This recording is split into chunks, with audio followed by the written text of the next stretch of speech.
Cold open, we sent 22 of the most popular electrolyte brands to an independent heavy metals lab, and 15 of them came back contaminated with lead levels exceeding California's Prop 65 safety limits.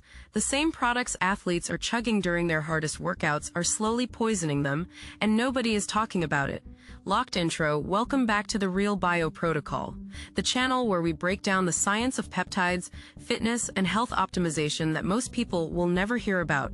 Today, we are diving into something that could completely change the way you think about hydration supplements.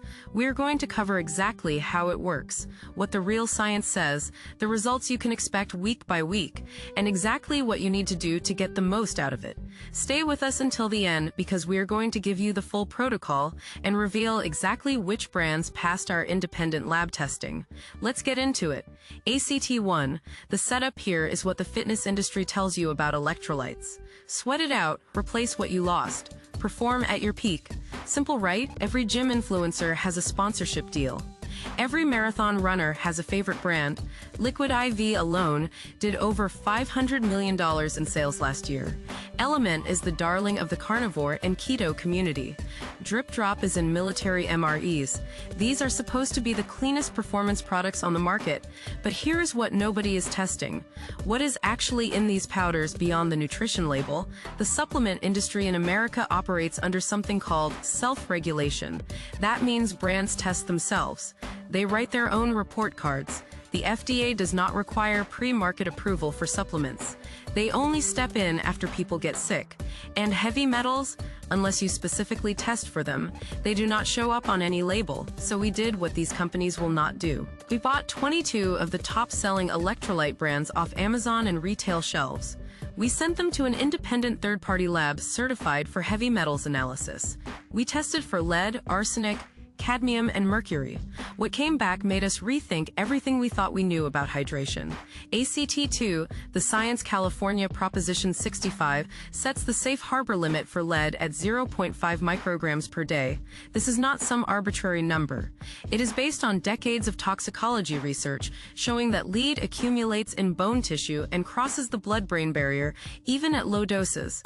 A 2018 study published in The Lancet found that even blood lead levels previously considered safe were associated with increased cardiovascular mortality. Out of 22 brands tested, 15 exceeded the Prop 65 daily limit when consumed at the recommended serving size. Some of them were not even close. We found lead levels 3 to 4 times the safety threshold. The sources vary but typically trace back to mineral sourcing. Sea salt, pink Himalayan salt, and trace mineral complexes often carry heavy metal contamination from their geological origins. Here's what makes this worse. Athletes consume these products during peak absorption states. Dehydrated, glycogen-depleted blood flow increase to the gut.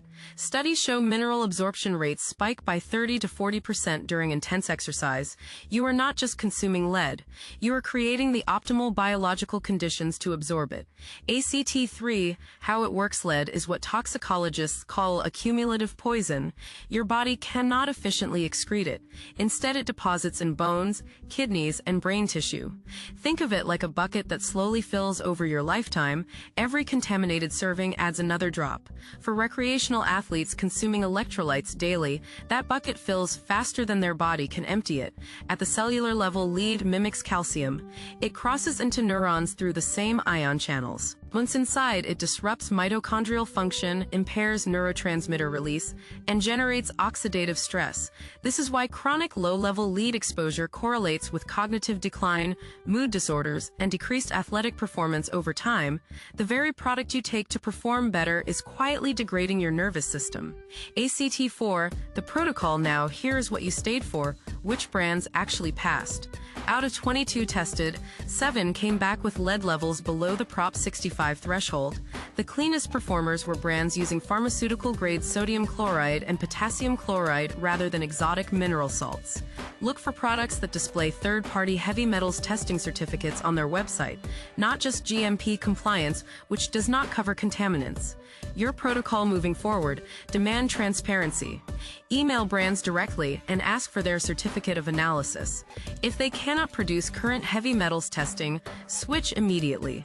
Consider making your own electrolyte mix using USP-grade salts, which are tested to pharmaceutical purity standards. And cycle your electrolyte sources.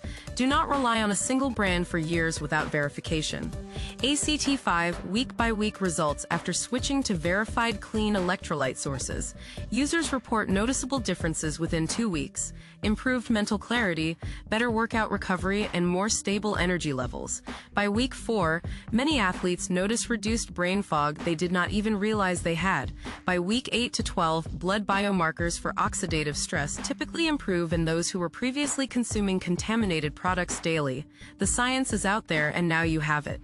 That is why we are here. This is the Real Bio Protocol. If you enjoyed this upload, do not forget to like and subscribe. Subscribing is completely free. Share this with someone who needs it and tune in again for the next upload. See you then. If you enjoyed this upload, do not forget to like and subscribe. Subscribing is completely free. Share this with someone who needs to hear it. Tune in again for the next upload. This has been the Real Bio Protocol. Sources: Lanphier et al. The Lancet Public Health 2018, low-level lead exposure associated with increased cardiovascular mortality in adults. Flora et al. Interdisciplinary Toxicology 2012, mechanisms of lead neurotoxicity and cellular calcium channel disruption. Consumer Reports Heavy Metals Testing 2021, analysis of mineral absorption rates during exercise and contamination in dietary supplements.